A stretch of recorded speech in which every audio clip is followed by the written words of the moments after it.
E meta atrás de inteiro projeto tá para bang começar muito não foi chiquito para escrever book, principalmente no nosso próprio idioma, papiamento, tá muito importante para bem mais book e também book não que tá papel de boneiro, de muito não de nós, book não local e cria escritor não para futuro. Então esse é o que nós está sembrando semilla não para me querer tiki nós vai cosechar. E se é muito não que foi a hora que já acaba começar a escrever book com guiança de nós que tá mais grande, que sai caminha, quizás foi a hora que nós portamos muito não que tá escritor.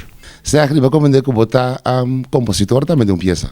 Sim, para esse mani buki nós recebemos peça de Holanda. Então me diz, não, nós mesmos peça na papiamento. Então tem quadro de 6 horas, mas vai compositar uma peça para esse mani buki.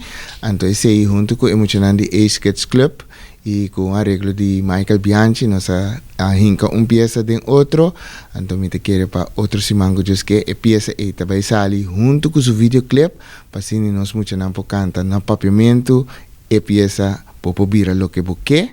Então junto com ele também tem clip também como não para mire baile, cria baile rondo DJ, nós vamos criar uma esfera local de esse man de buki para virar lo que boque. Quanto bem do Ace Club generalmente?